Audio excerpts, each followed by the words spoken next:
esse casal homoafetivo, ele vai me perguntar por que eu tô tolerando tal pastor no terceiro casamento. Então, assim, ó, se eu tô errado, ele tá certo?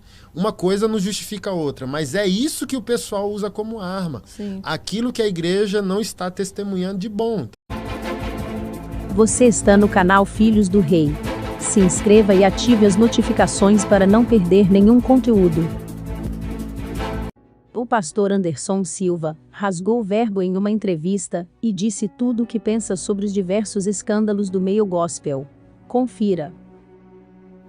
Eu, como um pastor prático, não consigo justificar meu povo sempre. Porque, por exemplo, esse casal homoafetivo, ele vai me perguntar por que eu tô tolerando tal pastor no terceiro casamento. Então, assim, ó, se eu tô errado, ele tá certo? Uma coisa não justifica a outra, mas é isso que o pessoal usa como arma. Sim. Aquilo que a igreja não está testemunhando de bom. Então, vocês falam dizendo que a gente está errado, que a gente vai para o inferno. Na nossa doutrina bíblica é isso, mas o contra-ataque então, você está prendendo o pastor abusador. Você está vendo o gargalo? Eles vão dizer, a conta não fecha, pô. Você está dizendo que eu estou errado, mas teu povo não é santo. Sim. Mas uma coisa não anula a outra. Com certeza. Né? Mas na cabeça dos militantes, é isso. Entendeu? Eles vão pegar tudo que pode, dedo no olho, para fazer uma guerra de narrativa. Então, eu sempre ensino, principalmente a homens e pastores, faça guerra contra a cultura, mas faça primeiro a partir desse Éden privado. Ame tanto essa mulher, que essas crianças suas fiquem rindo de bobo, dizendo, meu Deus, eu não vou querer outro padrão, eu quero um marido assim, eu quero uma esposa assim. Daí começa a guerra. Como disse o salmista, Salmo 127, os filhos são flechas na mão do arqueiro. Então, ame tanto seu marido, ame tanto sua esposa, ame tanto sua casa, que, bum, esse Éden contamina. Então, a possibilidade do desvio dessas crianças é menor. Essas crianças vão viver esse padrão, né?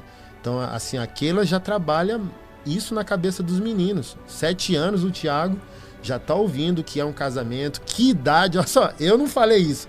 A Keila está ensinando a eles que idade ela quer que eles saiam de casa já casados. Programando, entendeu? Então, por exemplo, para os meus filhos, o beijo só é para quem casou. Meus filhos já cobraram, assim, namorado na porta da igreja. Casou, nem chamou a gente? Não, casou não, porque para eles essa intimidade afetiva é do casal. Então, a gente não vai chegar a lugar nenhum. O que eu quero dizer? Uma coisa não justifica a outra. Mas a gente não chega a lugar nenhum ao afirmar que o vizinho está errado. E o vizinho não consegue ver o nosso lado producente. Então é contraproducente viver apenas de guerra. O que é produção? Guerra e paz. Pamonha de sal e de doce. Tem dias que você ataca a cultura. Tem dias que você fecunda a família. Mas a igreja, me permita colocar nesses termos, ela tem escândalos seletivos. Uma coisa, por exemplo, a homossexualidade escandaliza muito ela. A fome não. Eu faço o teste. Eu boto uma campanha lá. Gente, me ajuda a comprar 1000 cestas. É um parto. Mas se eu postar lá que eu sou contra o casamento... Eu fiz o teste. Eu fiz uma campanha social para arrecadar 100 cestas básicas. 4 comentários. No outro dia eu fiz uma postagem Lula-Bolsonaro. 5.000 comentários. No outro dia eu fiz uma postagem contra a agenda gay. Mais 4.000 comentários. Então, a Igreja Evangélica Nacional, ela está treinada para escândalos seletivos e por isso ela não entende a contraprodução. Ela acha que a heterossexualidade é sinônimo de salvação. E não é. Você pode ser hétero e ser reprovado. A homossexualidade, ela nunca vai ser aprovada por Deus. Você vai fazer recortes, vão ser caros. Você pode ter igrejas inclusivas aqui na Terra, mas o céu é exclusivo. Tem porta, sabe? E vai ter que entrar pela porta. Mas essa igreja, ela foi treinada a estar contra o padrão que não é bíblico. Mas nem sempre ela mesma pratica esse padrão, o oposto do que ela condena no outro. Então, a gente só vai encontrar um caminho pleno quando a gente juntar o ir e o voltar. O fazer guerra contra a cultura, porém a gente saber que a nossa família está sendo mantida como a filial da Nova Jerusalém. Você entende que é possível alguém nascer já com uma predisposição à homossexualidade? Hoje, por exemplo, ontem mesmo a Keila me mandou uma matéria e eu vou gravar um material sobre isso. A China começou um programa social para combater a emasculação dos jovens. Os jovens chineses também viraram majoritariamente emasculados. Emasculado é afeminados. Então, há uma agenda mundial. Então, nos meus estudos sobre masculinidade, a agenda é teológica, é filosófica, é política, é artística. Então, é proibido ser homem de maneira clássica. Mas o pior, se a gente debruçar mesmo, se a gente pegar um Google básico ali, começar um mapeamento, a gente vai perceber uma agenda química e genética na nossa alimentação. Acredito que vocês lembram, há 25 anos, 20 e poucos anos, quando o Fantástico noticiou pela primeira vez a alimentação transgênica. Então, toda essa mutação química já é provado por alguns estudos que ela bloqueia a produção de testosterona no homem e ativa na mulher. Então, até a emancipação sexual da mulher mais ativa, está sendo química. Os nossos filhos, de alguma maneira, já estão nascendo mais esquálidos, fisicamente falando.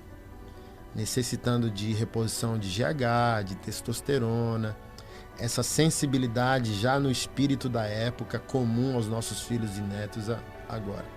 Então, há uma agenda contra a masculinidade. Então, na minha experiência pastoral, nenhuma mulher até hoje falou nasci assim. Eu entendo o lesbianismo como uma ruptura na guerra de gênero. Os homens, na sua prevalência, são machistas, opressores ou omissores. A mulher está ensinada pelo feminismo hoje a reconhecer seu cansaço. Cansei. Então a tolerância que a Amélia tinha 40 anos atrás não tem mais com a mulher moderna. Então hoje ela tem a emancipação financeira, ela tem o amor de um pet e ela tem um sex shop. Então ela pode viver muito bem sem um homem, muito facilmente, na pós-modernidade, né? As lésbicas que me procuraram para serem discipuladas, todas falaram, cansei. Encontram no corpo feminino o amor, a proteção e o cuidado que não acharam no corpo masculino. Uma delas, a última, era uma das líderes mais eficazes da igreja que eu pastorei. Ela falou bem assim, eu sei o que você pensa, você é um pastor generoso, porém é um pastor tradicional. Então não quero gerar esse sofrimento, estou saindo da igreja, entregando os meus cargos, vou começar o relacionamento com a moça. Um jovem evangélico, meu ex-namoradinho, tentou me violentar, tirar a minha virgindade e tal, não sei o que. Gerei um bloqueio e comecei um relacionamento sexual com uma mulher e me descobri. Então ela chegou para mim e falou bem assim, eu só dou um conselho para o Senhor, trabalha com família, com masculinidade, treine seus homens, porque depois que uma mulher experimenta o corpo de uma outra mulher, só um milagre para trazer ela de volta para Cristo. Eu afundei na cadeira. O que ela estava dizendo? Uma mulher sabe como fazer o corpo de outra mulher funcionar concernente ao prazer. E a maioria dos homens que não entendem a questão acham que sexo é penetração. Quanto maior o falo, mais ele acha que domina o rolê.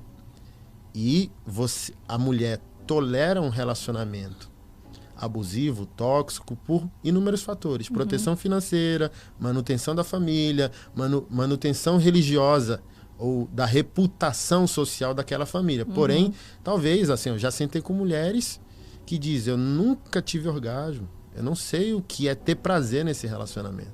Prazer é só dele. Então, olha o que ela fala pra mim. Os homens não sabem dar prazer ao corpo feminino. Então, todas as mulheres falaram, cansei, encontrei na mulher o que não encontrei no homem. Porém, 80% dos homens falaram para mim, nasci assim. 20% deles falaram, fui abusado, tal, entrei nesse mundo, quis, aceitei, hoje sou isso. O nascer assim, não existe o gene homossexual, o gene gay, o DNA gay. Porém, em explicações ou estudos que eu já vi de alguns profissionais, na concepção da vida existe distribuição química hormonal, masculino e feminino, porque a vida é concebida em ponto neutro, né? Depois da concepção masculina e feminina. Nessa distribuição hormonal, pode-se receber uma carga genética mais a um lado do que o outro, porque tudo descende, tudo que não é funcional em direção daquilo que a Bíblia diz ser criação, é a origem lá do casal. É a origem lá de Adão e Eva. Então, é interessante essa tese, por quê? Porque a gente vê crianças de 3 anos com trejeitos. E o pai é crente, orou, ungiu, levou para a campanha e não foi abusado, tal. Eu analiso, né? Para mim não é uma questão fechada, é uma questão complexa. Pô, nasce assim, como assim? É uma escolha, é um comportamento.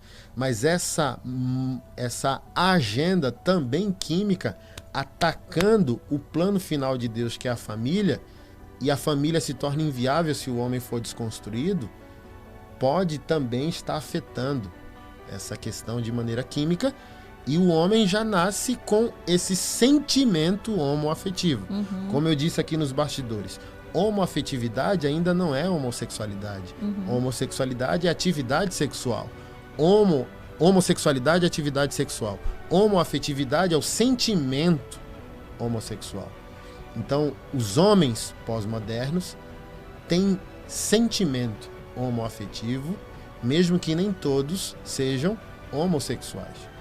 E a igreja, ela está escandalizada moralmente, mas ela tem que mergulhar nessa seara, fazer esses diálogos, chamar os profissionais que são cristãos para a gente conversar sobre o assunto. Todos os acadêmicos, teóricos, são filosoficamente de esquerda. Eles vão levar para o caminho filosófico deles. E nós, como povo de Deus, não tem que estar apenas na pauta moral, tem que ir além dela, entrar na questão, discutir, produzir, escrever artigos. Então, por exemplo, hoje a psicologia é marginalizada. Acho que Canadá ou Austrália proibiu a abordagem terapêutica para o homossexual em crise de identidade. Porque, olha só, um dos nossos obreiros lá em Brasília é o Robert. O Robert foi transexual e ia casar com um italiano, ficou anos como profissional do sexo na Europa. Hoje, ele é um homem de Deus, um teólogo, um pregador, um dos caras biblicamente mais profundos que eu conheço. Mas é um homem sem a genitália. Só a cirurgia para tirar parte do bumbum dele, nós pagamos mais de 30 mil reais.